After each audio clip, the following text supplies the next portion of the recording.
ആയിപ്പേട്ട A Pradeep കുമാറാണ് മുഖ്യമന്ത്രിയുടെ private secretary. കടുത്ത VS പക്ഷക്കാരൻ. അങ്ങനെ ഒരു VS പക്ഷക്കാരനെ മുഖ്യമന്ത്രി പ്രൈവറ്റ് സെക്രട്ടറി ആക്കണമെങ്കിൽ ചില മുഖം മിനുക്കലുകൾ നടത്തുന്നതിൻ്റെ ഭാഗമായിട്ട് തന്നെയല്ലേ ചെയ്യുന്നത്? നമ്മൾ കഴിഞ്ഞ ദിവസം സംസാരിച്ചപ്പോഴും നമ്മൾ പറഞ്ഞു, ഈ മന്ത്രിസഭ ഒരു മുഖം മിനുക്കലിലേക്ക് പോകുന്നതിൻ്റെ അതാണ് നമ്മൾ കാണുന്നത്. അത്തരത്തിലൊരു നീക്കം നടത്തേണ്ടത് CPM-ൻ്റെയും മുഖ്യമന്ത്രി പിണറായി വിജയൻ്റെയും ആവശ്യമാണ്. ഈ നാളിതുവരെ ഈ ആകെ ഒരു 8 വർഷം 9 വർഷമായി കൃത്യം. ഈ 9 വർഷത്തെ ഭരണം കൊണ്ട് ജനത്തിനുണ്ടായ അവമതിപ്പ്, വെറുപ്പ്, അതായത് ഭരണവിരുദ്ധ വികാരത്തിൽ ജനങ്ങൾക്കുണ്ടായ വെറുപ്പ്, അത് മാറ്റാനായിട്ടുള്ള നമ്പറുകളിൽ ആദ്യത്തെ പൊടിക്കൈയാണ് ഈ എ പ്രദീപ് കുമാറിനെ പ്രൈവറ്റ് സെക്രട്ടറി ആക്കുന്നത്. അവസാനത്തെ ഈ ഒരു വർഷം പ്രദീപ് കുമാറിനെ പോലെ ജനപിന്തുണയുള്ള ഒരു MLA ആയിരുന്നു, ജനപിന്തുണയുള്ള നേതാവിനെ കൊണ്ടിരുത്തുമ്പോൾ അതിലൊരുപാട് അർത്ഥങ്ങളുണ്ട്.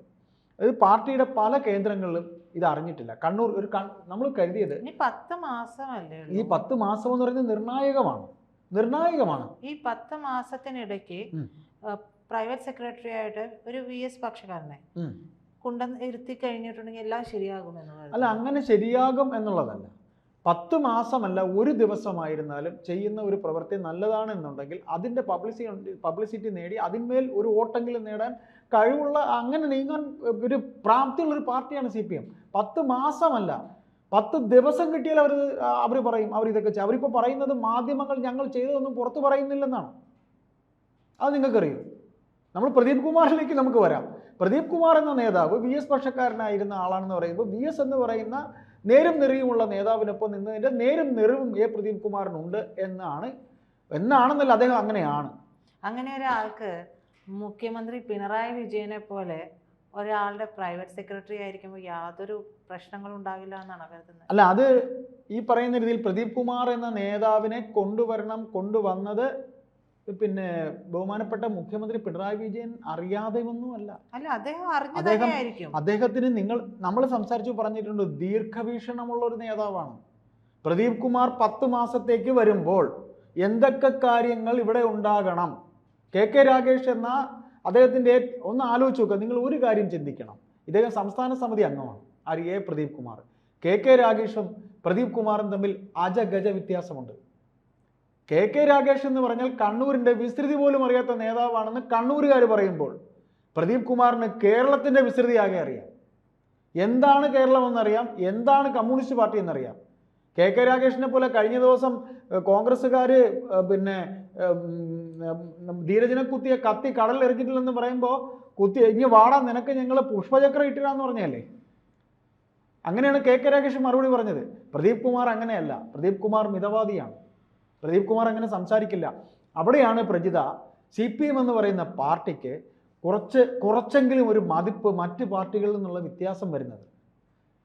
മറ്റു പാർട്ടികളിൽ നിന്നുള്ള വ്യത്യാസം എന്തെന്ന് മനസ്സിലായില്ലേ? CPM-നകത്ത് കുറച്ച് നല്ല നേതാക്കളുണ്ട്. ശശിയെയും പിണറായി വിജയനെയും AK ബാലനെയും മറ്റുള്ളവരെയൊക്കെ നമ്മൾ പറയുമ്പോഴേ അവരൊന്നും അല്ലാത്ത കുറച്ച് നല്ല വ്യക്തിത്വങ്ങളുണ്ട്. അതിലൊരു വ്യക്തിയാണ് ഒരു അങ്ങനെ അറിയപ്പെടുന്ന ഒരു വ്യക്തിത്വമാണ് ഈ പറയുന്ന പ്രദീപ് കുമാർ. പ്രദീപ് ചോദിച്ചു, ഇദ്ദേഹത്തെ കൊണ്ട് 10 മാസത്തിനകത്ത് വെക്കുമ്പോൾ പിണറായി വിജയൻ ഇതൊക്കെ അറിയില്ലേ എന്ന്. KK രാഗേഷ് 4 കൊല്ലം അവിടെ ഇരുന്നു. ഈ 4 കൊല്ലം KK രാഗേഷ് കൈകാര്യം ചെയ്യുന്ന ഫയലുകൾ ഇനി പ്രദീപ് കുമാറിൻ്റെ അടുത്ത് വരണമെന്നില്ല. കോഴിക്കോടുകാരനാണ് പ്രദീപ് കുമാർ. ആരെങ്കിലും കരുതിയോ? എല്ലാവരും കരുതി കണ്ണൂരിൽ നിന്ന് ഒരാൾ വരുമെന്നാണ് അല്ലേ? ഒരിക്കൽ കൂടി MV ജയരാജൻ വരുമെന്ന് കരുതിയവരുണ്ട്. ഒരിക്കൽ കൂടി MV ജയരാജൻ ഇപ്പോൾ CC മെമ്പറാണ്, സെൻട്രൽ കമ്മിറ്റി മെമ്പറാണ്. ജയരാജൻ ഒരിക്കൽ കൂടി വരുമെന്നാണ് എല്ലാവരും എഴുതിയത്. അല്ലെങ്കിൽ ഒരു ഗവൺമെൻറ് ഉദ്യോഗസ്ഥൻ വരുമെന്നാണ്. അങ്ങനെയൊന്നും സംഭവിച്ചില്ല. അപ്പോൾ പിണറായി വിജയൻ അറിയാത്തതൊന്നുമല്ല. ദീർഘവീക്ഷണമുള്ള പിണറായി വിജയൻ ഇനി വരേണ്ട ഫയലുകൾ ഏതൊക്കെയാണെന്നും പ്രദീപ് കുമാർ നോക്കേണ്ടത് ഏതൊക്കെയാണെന്നും കൃത്യമായി അദ്ദേഹത്തിന് അറിയാം. അളന്ന് മുറിച്ച് വെച്ചിരിക്കും. ശശി അതിനൊരു ശശി കൂടെ നോട്ട് എഴുതി അല്ലെങ്കിൽ ശശി കൂടെ ചാർട്ട് ചെയ്ത് ഇന്ന ഫയലുകൾ പ്രൈവറ്റ് സെക്രട്ടറി കണ്ടാൽ മതി എന്ന് ശശി കൂടെ തീരുമാനിക്കുമ്പോൾ 10 മാസം ജനപ്രിയമായിട്ടുള്ള കാര്യങ്ങൾക്കായി മാറ്റിവെക്കാൻ അറിഞ്ഞുകൊണ്ട് CPM-ഉം പിണറായി വിജയനും, അതാണ് CPM-ൻ്റെ ബുദ്ധി. അപ്പോൾ രവീന്ദ്രനാഥ് എന്ന വിദ്യാഭ്യാസ മന്ത്രിയുടെ കാലത്ത് ഇദ്ദേഹം കോഴിക്കോടത്തെ MLA ആണ്. അപ്പോൾ നിരവധി സ്കൂളുകളിൽ അദ്ദേഹം കോഴിക്കോട് തന്നെയുള്ള കോഴിക്കോട് ജില്ലയിലെ Karaparamba school, Nadakkavu girls high school, medical college പിന്നെ campus school, Puthiyangadi UP school, ഇങ്ങനെ സ്കൂളുകളിലൊക്കെ വളരെ അന്ന് വിദ്യാഭ്യാസ മേഖലയിൽ ഒരുപാട് കാര്യങ്ങൾ രവീന്ദ്രനാഥ് സാർ ചെയ്തു. അപ്പോൾ മന്ത്രി ചെയ്തിട്ടുണ്ടായിരുന്നു, അതിന് ചുക്കാൻ പിടിച്ച ആളാണ്. അപ്പോൾ അത്തരത്തിൽ ഈ പറയുന്ന പ്രദീപ് കുമാർ എന്ന ജനപ്രിയ നേതാവിനെ കൊണ്ടുവെക്കുമ്പോൾ CPM എന്ന് പറയുന്ന പാർട്ടി ഈ വരുന്ന അവസാനത്തെ ഒരു വർഷം മുഖം മിനുക്കാൻ വേണ്ടി ആണ് കൊണ്ടുവരുന്നത്. ഇത്തരത്തിൽ പ്രദീപ് കുമാർ വരുന്നതിനെ കുറിച്ച് ആർക്കും ഈ നിമിഷം വരെ, പ്രദീപ് കുമാർ വന്നതിന് ശേഷമാണ് അറിയുന്നത്, അതിലൊരു ഒരു ഒരു വളരെ രഹസ്യാത്മകമായിട്ട് അവർ കീപ്പ് ചെയ്തു. അതിന് കാരണം കൂടെയുണ്ട്. പ്രൈവറ്റ് സെക്രട്ടറിയായി ഒരു കണ്ണൂരുകാരൻ വരുമെന്ന് കണ്ണൂരിലെ പാർട്ടി കേന്ദ്രങ്ങൾ ധരിച്ചിരുന്നു. അതിനെ മാറ്റിമറിച്ചത് ഒക്കെ പിണറായിയുടെ ഒരു തന്ത്രമാണ്. അപ്പോൾ കാലങ്ങളായി VS ഇപ്പോൾ നിശബ്ദനാണ്. VSനൊപ്പം നിന്ന പല നേതാക്കളെയും, CPMന്റെ പ്രത്യേകത അതാണ് ഞാൻ കുറച്ചു മുമ്പ് പറഞ്ഞു. CPMന് വിരലിലുണ്ടാവുന്ന കുറേ നേതാക്കളെങ്കിലും ഇനിയും ബാക്കി നിൽക്കുന്നുണ്ട്, കുറച്ച് വ്യക്തിത്വമുള്ളവർ. അതിൽപ്പെട്ടൊരു നേതാവാണ്. അപ്പോൾ ഇപ്പോൾ CCയിലേക്ക് അദ്ദേഹം വന്നിട്ടുണ്ടോ? പ്രദീപ് കുമാർ വന്നിട്ടില്ല. പാർട്ടിക്കകത്ത് അർഹമായ പ്രാധാന്യം സംസ്ഥാന സമ്മേളനത്തിൽ പോലും പ്രദീപ് കുമാറിന് കിട്ടിയില്ല. പ്രദീപ് കുമാർ പിന്നെ കോഴിക്കോട് ജില്ലാ സെക്രട്ടറി ആകുമെന്നൊക്കെ എല്ലാവരും ധരിച്ചതാണ്. അവിടെയും പഴയ VS പക്ഷക്കാരനായതുകൊണ്ടാണ് പിണറായി അതിനെ കത്തിവെച്ചത്. അപ്പോൾ അത്തരത്തിൽ പാർട്ടിക്കകത്ത് ഒരു വേള മാറ്റി നിർത്തപ്പെട്ടിരുന്ന പ്രദീപ് കുമാറിനെ ഇത്തരത്തിൽ മുഖ്യമന്ത്രിക്കൊപ്പം പ്രൈവറ്റ് സെക്രട്ടറിയായി കൊണ്ടുവരുമ്പോൾ അതൊരു ഒരു ഗിമ്മിക്കാണ്. അത് പിണറായി വിജയൻ്റെയും ഈ പാർട്ടിയുടെയും ഒരു എന്താ പറയുക, ഒരു അവർ ഇതുവരെ കാണിച്ചതിൽ നിന്ന് വ്യത്യസ്തമായി ഇങ്ങനെ കൂടെയാണ് ഈ പാർട്ടി എന്നുള്ളത് ഒരു കൺകെട്ട്, നമ്മളെയൊക്കെ ഒന്ന് പറ്റിക്കുക. ഇങ്ങനെ പ്രദീപ് കുമാറിനെ കൂടെ പ്രദീപ് ചോദിച്ചു അദ്ദേഹം വന്നാൽ എന്ത് ചെയ്യുമെന്ന്. അദ്ദേഹം വരും, അദ്ദേഹം വന്നാൽ അദ്ദേഹം നോക്കേണ്ടത് എന്താണ്, അദ്ദേഹത്തിനെ കൊണ്ട് എന്ത് ചെയ്യിക്കണമെന്ന് അപ്പോൾ ഒരു പാവയെ പോലെയായി മിക്കവാറും അങ്ങനെയൊക്കെ ആവാനേ സാധ്യതയുള്ളൂ. കാര്യം അദ്ദേഹം ഇത്രയും കഴിവുള്ള ഒരാളെന്നൊക്കെ പറയുകയാണെങ്കിൽ പിണറായി വിജയനെ പോലൊരു അധികായനൊപ്പം ഇരിക്കുമ്പോൾ അതും രണ്ടുപേരുടെയും, അതും പ്രത്യശാസ്ത്രപരമായിട്ട് രണ്ട് കോണിലെത്താൻ. പ്രദീപ് കുമാറിൻ്റെ ഒരു രീതി വേറെ ആയിരിക്കും. ഇപ്പോൾ KK രാഗേഷ് ഒന്നും ആകാൻ പ്രദീപ് കുമാറിന് കഴിയില്ല. KK രാഗേഷ്, ഞാൻ അതാ പറഞ്ഞ സീനിയോറിറ്റി ലെവൽ KK രാഗേഷ് ഒന്നും ഒരിക്കലും പ്രദീപ് കുമാറിനൊപ്പം ജനപ്രിയതയിലും KK രാഗേഷ് ഒന്നും എങ്ങും എത്തില്ല. KK രാഗേഷൊക്കെ അങ്ങ് വളരെ ദൂരെയായിരിക്കും. പ്രദീപ് കുമാറിന് VS പക്ഷത്തേക്ക് പോയത് തന്നെ കാരണം എന്തുകൊണ്ടാണ്? അദ്ദേഹത്തിൻ്റെ ആ ഒരു ക്വാളിറ്റി കൊണ്ടാണ്. വെറുതെ ഒരു VS പക്ഷം ഉണ്ടാകുന്നതല്ലല്ലോ. ഈ പാർട്ടിക്കകത്ത് മേന്മയും കഴിവും ഒക്കെ ഉള്ളവരെ അദ്ദേഹത്തിന് അതിനുള്ള ടാലൻ്റ് ഉണ്ടായിരുന്നല്ലോ. ആദ്യകാലങ്ങളിൽ ഈ മുഖ്യമന്ത്രി പോലും ഈ പറയുന്ന VSനൊപ്പം നിന്നല്ലേ പാർട്ടിക്കകത്ത് പേരുണ്ടാക്കുന്നത്. അപ്പോൾ പ്രദീപ് കുമാറിനെ കൊണ്ടുവരുന്നതിലൂടെ നാം മനസ്സിലാക്കാനുള്ളത്, പ്രദീപ് കുമാറിനെ കൊണ്ടുവരുന്നതിലൂടെ നാം ഇന്നലെയും സംസാരിച്ചു പറഞ്ഞു, അടുത്ത 10 മാസം ഇനി നമ്മൾ പലതും കാണും. ഇന്നലെ തന്നെ വേറെയും പല കാര്യങ്ങളും പാർട്ടിയെ സംബന്ധിച്ച് പിന്നെ MLA, പത്തനംതിട്ട MLA ഇത്തരം ബഹളുണ്ടാക്കിയപ്പോൾ കേസെടുക്കാൻ പറഞ്ഞു. വനം മന്ത്രിക്കെതിരെ പാർട്ടിക്കകത്ത് എതിർ ശബ്ദമുണ്ടായി, സുധാകരനെ തള്ളി. അപ്പോൾ ഇതെല്ലാം ജനപ്രിയതയ്ക്ക് വേണ്ടിയാണ്. ഇപ്പോൾ പാർട്ടിയുടെ ഭാഗത്ത് നോക്കുമ്പോൾ സുധാകരൻ്റെ കേസിൽ സുധാകരനെ എന്തേ കൂടെ നിർത്തിയില്ലെന്ന് ചോദിക്കും. പക്ഷേ ബഹുഭൂരിപക്ഷം നോക്കുമ്പോൾ ഇന്നലെ പ്രിയത ചോദിച്ചു, ഇവിടെ ഭരിക്കുന്നത് CPM ആണ് എന്നുണ്ടെങ്കിലും ഇവിടെ ഉള്ള ജനങ്ങളെല്ലാം CPM അല്ലല്ലോ, ഇവിടുത്തെ ബാക്കി എല്ലാവരും കൂടെ വോട്ട് ചെയ്തില്ലെന്ന് അവരെ കൊണ്ട് ഇരുത്തിയതെന്ന് ചോദിച്ചില്ലേ?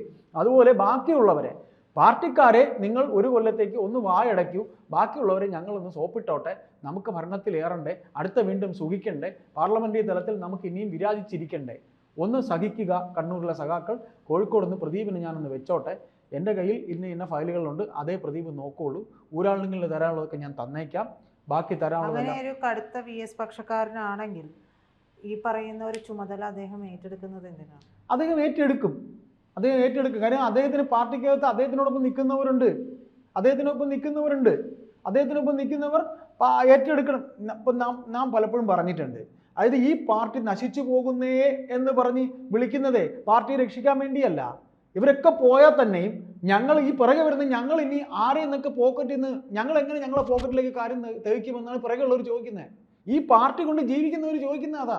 ഈ പിണറായി ഇതെല്ലാം കുഴിച്ചു മൂടിയിട്ട് പോയാൽ ഞങ്ങൾ എങ്ങനെ ജീവിക്കും? അല്ലാതെ പാർട്ടിയുള്ള സ്നേഹം കൊണ്ടൊന്നുമില്ല.